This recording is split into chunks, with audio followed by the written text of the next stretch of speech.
नमस्कार फ्रेंड्स, मेरा नाम है डॉक्टर जयवीर शाह और आपका स्वागत है learn patent and on YouTube channel पर। आज के इस वीडियो में हम बात करने वाले हैं सेक्शन नंबर 54 के बारे में, जो है from the Indian patent act 1917, जो किसके बारे में बात कर रहा है? पेटेंट ऑफ एडिशन के बारे में। अगर आप पेटेंट एक्ट के बारे में जानकारी चाहते हैं, पेटेंट रूल्स के बारे में जानकारी चाहते हैं, अगर आप पेटेंट एजेंट एग्जामिनेशन के लिए प्रिपरेशन कर रहे हैं या फिर आपको पेटेंट के बारे में नॉलेज चाहिए फॉर दी प्रोफेशनल यूज, तो आप सही जगह पर हैं। सब्सक्राइब करना मत भूलिएगा। चलिए बात करते हैं पेटेंट ऑफ एडिशन की। तो पेटेंट ऑफ एडिशन के लिए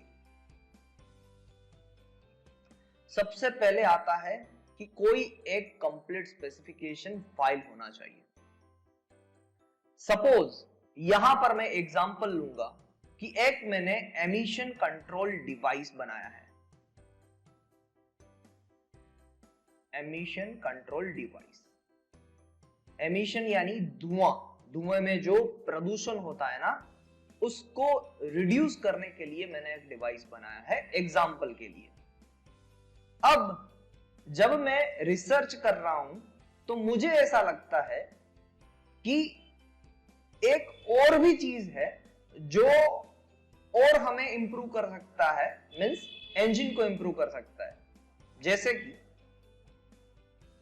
इंप्रूवमेंट और modification if applicant request.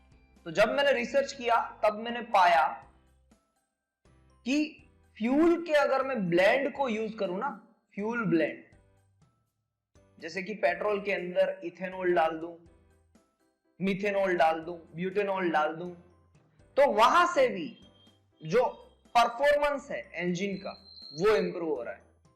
Initially मेरा टारगेट था एमिशन को रिड्यूस करना, तो मैंने एमिशन को ही फोकस करते हुए एक डिवाइस बनाया जो एमिशन को रिड्यूस कर देता है। उस पे मैंने एक एप्लीकेशन फाइल कर दी। बट रिसर्च करते करते, थोड़े से आर्टिकल पढ़ते पढ़ते मुझे एक नया और ख्याल आया कि फ्यूल ब्लेंड भी, और जो यूनिक फ्यूल ब्लेंड है, दूसरा एक इन्वेंशन है, कोरिलेट कर रहा है दोनों। ये भी एमिशन को रिड्यूस कर रहा है और ये भी एमिशन को रिड्यूस कर सकता है। भले ही वो परफॉर्मेंस को भी एनहांस कर रहा है, बट साथ साथ में एमिशन को भी रिड्यूस कर रहा है। तो पेटेंट तो दो हुई यहां पर। अब यहां पर क्योंकि ये दोनों चीज किससे कोरिलेट कर रहे हैं? इंजन के साथ। इन्वेंटिव कॉन्सेप्ट एक ही है, करेक्ट। यहां पर दो हमने उसके इन्वेंशंस लिखे हैं। इसी वजह से क्या होगा कि after a period of time मुझे ऐसा लगेगा कि अगर मुझे ये फ्यूल ब्लेंड वाले जो पेटेंट है उसकी भी प्रायोरिटी अगर एमिशन वाले पेटेंट के साथ मिल जाए तो बढ़िया हो जाएगा, क्योंकि आखिरकार सारा खेल प्रायोरिटी का तो है। तो अगर मैंने इस तरीके से रिक्वेस्ट की और अगर कंट्रोलर सेटिस्फाइड हो गए, रिक्वेस्ट को मान लिया, तो मुझे क्या मिलेगा? पेटेंट ऑफ एडिशन मिलेगा। तो ये होता है पेटेंट ऑफ एडिशन। एक इन्वेंशन कर लिया है, उसकी पेटेंट फाइल है। अब थोड़े समय के बाद मुझे ऐसा लगता है कि इस पे और एक पेटेंट ऐड हो सकती है नए इन्वेंशन के लिए, but correlate to same particular application. तो वहां पर मैं पेटेंट ऑफ एडिशन फाइल कर सकता हूं। पेटेंट ऑफ एडिशन एक इंडिपेंडेंट पेटेंट होती है, बट एक्चुअली वो मेन इन्वेंशन के साथ, यहां पर जो पुराना वाला इन्वेंशन है ना, उसे हम क्या कहेंगे? मेन इन्वेंशन के साथ।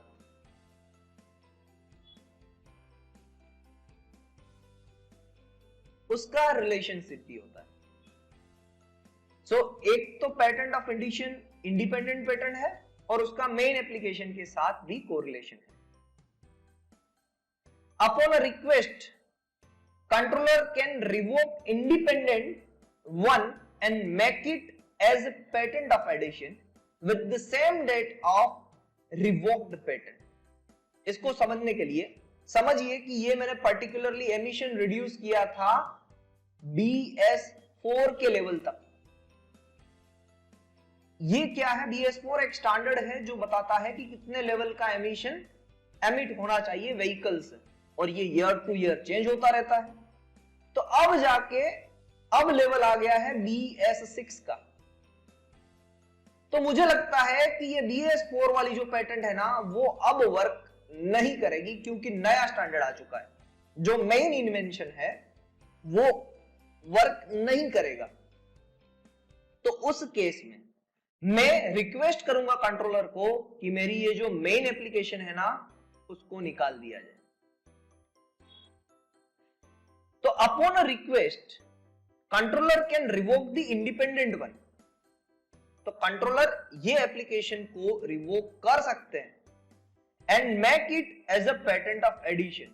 यानी अब मेरी जो मेन इन्वेंशन या फिर पेटेंट ऑफ एडिशन होगी ना वो एक इंडिपेंडेंट पेटेंट की तरह वर्क करेगी with the same date of the revoked patent. यानी जो मेरी मेन इन्वेंशन की जो डेट रहेगी ना वो सेम रहेगी, बट जो पेटेंट ऑफ एडिशन है वो उसकी जगह ले लेगी।